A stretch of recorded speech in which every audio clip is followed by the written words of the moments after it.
A paz do Senhor Jesus. Como você está? Você está bem? Eu espero que sim, com certeza. Mas hoje eu vim trazer um estudo que é muito relevante para as nossas vidas, principalmente para nós cristãos. Hoje eu vim falar com você sobre a mentira. Coisa terrível, hein? E quais são os seus males? Pois escute o que eu vou te dizer.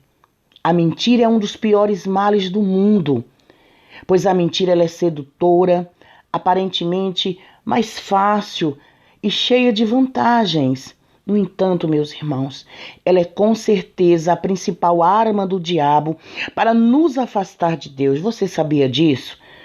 Você que tem o hábito de andar mentindo, você sabia que a principal arma de Satanás, do diabo, para nos afastar de Deus é a mentira? Hoje em dia é muito difícil encontrar alguém que não use a mentira para beneficiar a si mesmo. Infelizmente, até entre os cristãos. Sendo assim, eu penso, será que nós devemos nos conformar com isso? De forma alguma. Por isso, queridos, nesse estudo bíblico você vai ver qual é a origem da mentira, como o cristão deve lidar com ela, né? Qual a sua relação com as obras das trevas. Por isso eu te peço, não pare não, vá até o final, aproveite e aprenda sobre esse assunto. Qual é a origem da mentira? Qual é a paternidade da mentira? A paternidade da mentira não é atribuída a Deus. O pai da mentira, isto é, o seu criador é o diabo. Lá em João capítulo 8, 44, você pode conferir na sua Bíblia. É nele que está a origem.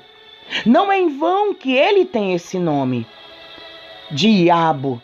A palavra diabo, você sabia que ela é originária do grego?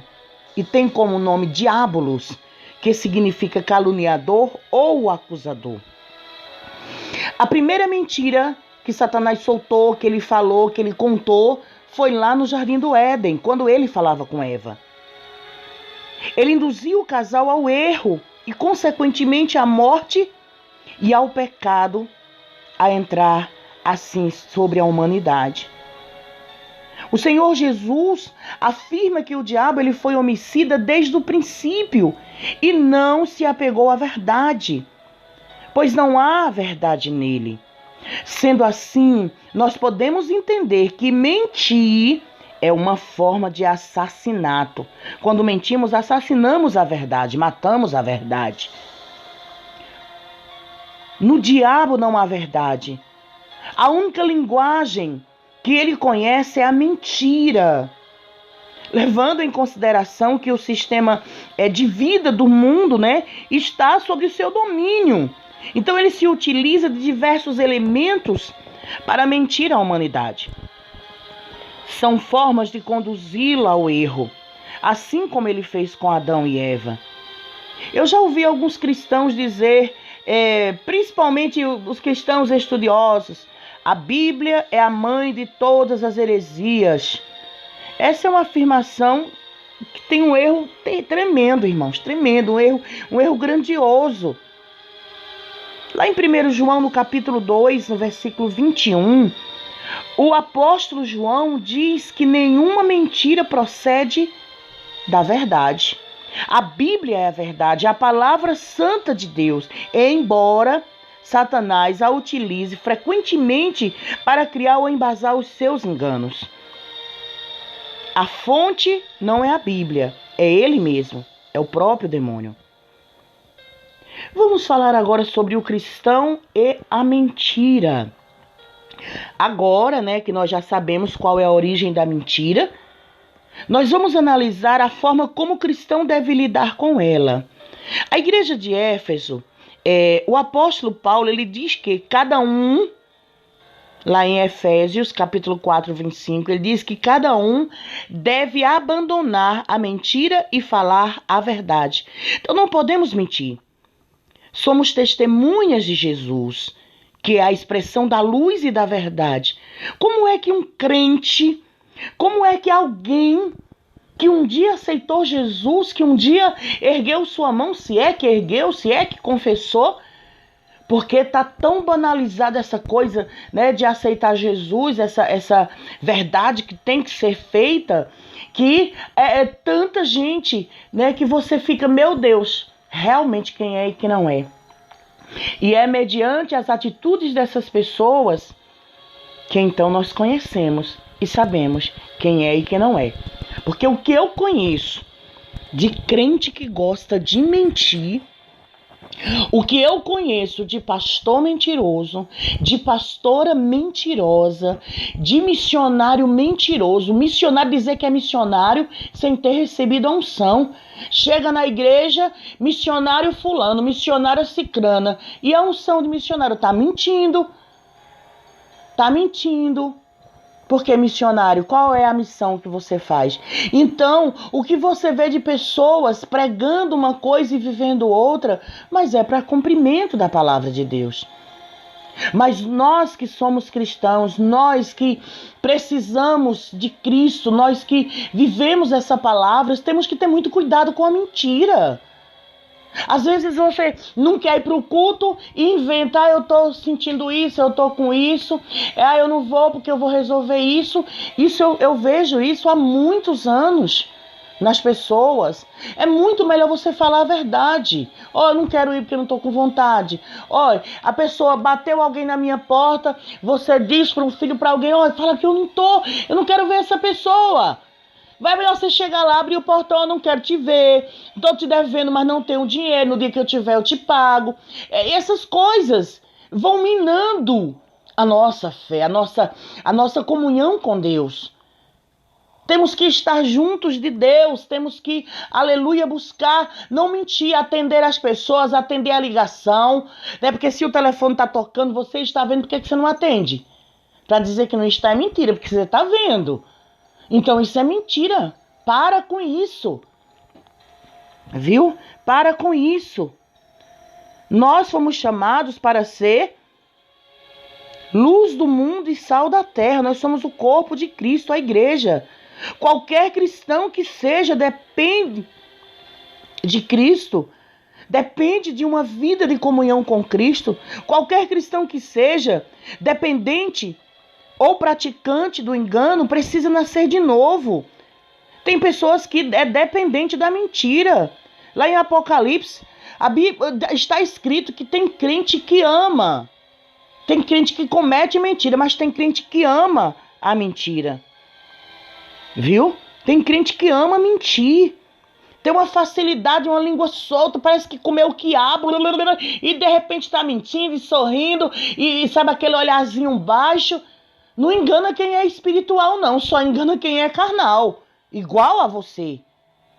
Porque existe 3 tipos de cristão. O cristão carnal, o cristão natural e o cristão espiritual. Então, qual desses você é?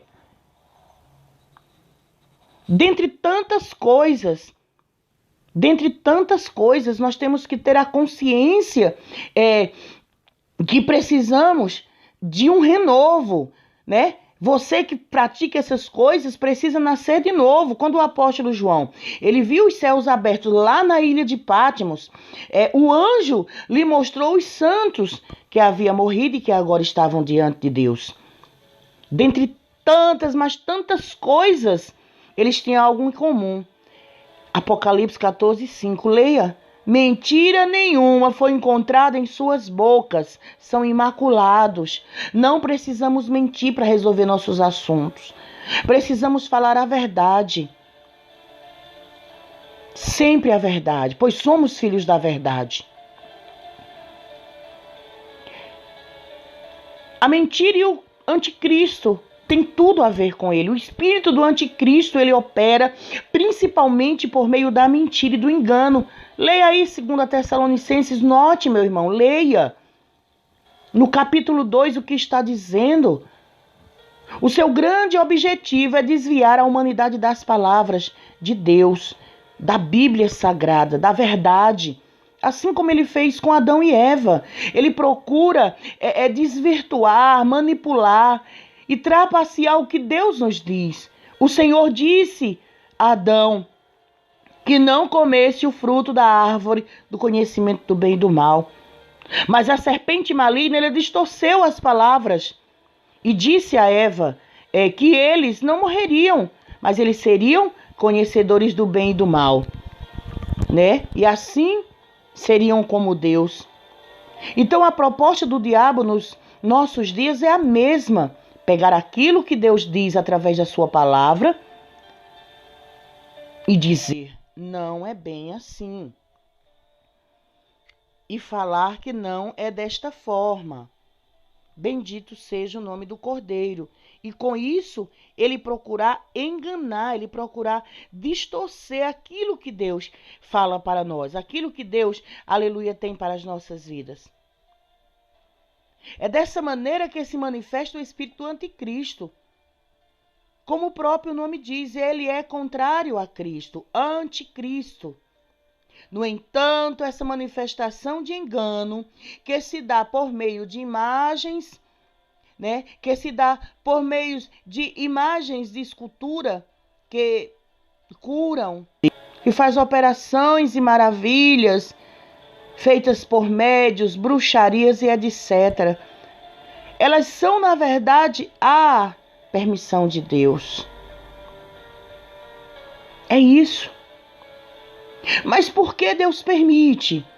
É uma forma, meu irmão, de julgamento contra aqueles que ouvem a palavra e escolhem não crer nela, naquilo que ele diz. Perceba que no deserto Moisés enfrentou este cenário. É verdade. O Senhor lhe deu o poder para transformar a vara em serpente. Então, quando o Senhor, ele dá esse poder a Moisés para transformar a vara em serpente, da mesma forma os feiticeiros egípcios o fizeram, transformando as suas varas em serpente. Um detalhe, no entanto, é bom demais a gente ressaltar, é que a serpente de Moisés, aleluia, devorou as serpentes dos egípcios, ou as serpentes egípcias. Isso ocorrerá sempre. O diabo pode até manifestar algum poder e influência em algumas pessoas, mas o poder de Deus irá sempre devorar o poder de Satanás. O poder de Deus irá sempre devorar ele e aqueles que seguem a Satanás. A mentira, ela irá para o juízo final. Quem mente vai para o juízo final. Quem mente vai participar de um grande julgamento. Temos que ter muito cuidado. Certo dia, um professor estava aplicando uma prova e os alunos todos estavam ali em silêncio, tentando responder as perguntas com uma certa ansiedade. Faltavam uns 15 minutos para o encerramento e um jovem levantou o braço e disse: professor, pode me dar uma folha em branco? O professor levou a folha até sua carteira e perguntou-lhe por que queria mais uma folha em branco. E o aluno falou: é que eu tentei responder as questões e rabisquei tudo, fiz uma confusão danada. E eu queria recomeçar outra vez. Apesar do pouco tempo que faltava, o professor confiou no rapaz, deu-lhe a folha em branco e ficou torcendo por ele. A atitude do aluno causou simpatia ao professor, que tempos depois ainda se lembrava daquele episódio simples, mas significativo. Assim como aquele aluno, nós também recebemos de Deus, a cada dia que passa, uma nova folha em branco. E muitos de nós só temos feito rabiscos, confusões, tentativas frustradas e confusão terrível. Outras pessoas apenas amassam essa nova página e arremessam lá dentro da lixeira, preferindo a ociosidade, gastando tempo na inutilidade. Talvez hoje fosse um bom momento para começar a escrever nessa nova página em branco uma história diferente, visando um resultado mais feliz. Assim como tirar uma boa nota depende da atenção e do esforço do aluno, uma vida boa também depende da atenção e da dedicação de cada um. Não importa qual seja a sua idade, a sua condição financeira, a sua religião, tome essa página em branco e passe sua vida a limpo. Escreva hoje um novo capítulo com letras bem definidas e sem rasuras. E, principal, que todos possam ler e encontrar lições nobres. Não se preocupe em tirar nota 10, ser o primeiro em tudo. Preocupe-se apenas em fazer o melhor que você puder. Pense que, mesmo não tendo pedido, Deus lhe oferece uma outra folha em branco, que é o dia de hoje. Por isso, não se permita rabiscar ou escrever bobagens nessa nova página e nem desperdice-a. Aproveite essa nova chance e escreva um capítulo feliz da sua história. Use as tintas com lucidez e coragem, com discernimento e boa vontade. Não poupe as palavras dignidade, amizade, fraternidade, esperança e fé. Assim, ao tentar escrever, e quando você terminar de escrever esse novo capítulo da sua vida, você não verá rasuras e nem terá que escrevê-lo, porque foi escrito com a nobreza e com a sabedoria que Deus te deu. Pense nisso, aproveite esse dia e ame com todas as forças o seu coração, sem restrições, sem ver defeitos ou tristezas. Conjugar o verbo amar é escrever uma história feliz. Não espere que a melhoria, a prosperidade, o bem-estar caia do céu milagrosamente, sem você fazer nenhum esforço. Tudo tem um preço. Tudo nesta vida de verdade tem um preço. E este preço é você conquistar, é você buscar fazer uma participação muito grande e você verá que o seu esforço valeu a pena. São muito potentes os talentos que você dispõe, ainda não explorados pelo seu pensar e pelo seu sentir. E muitas são as suas possibilidades de crescer e de conquistar o que mais quer ou o que mais você precisa, chegando à felicidade. Basta que você não amasse e nem rabisque de forma inconsequente essa página em branco chamada hoje. Fica bem e saiba que Deus está te vendo. Tenha fé e acredite.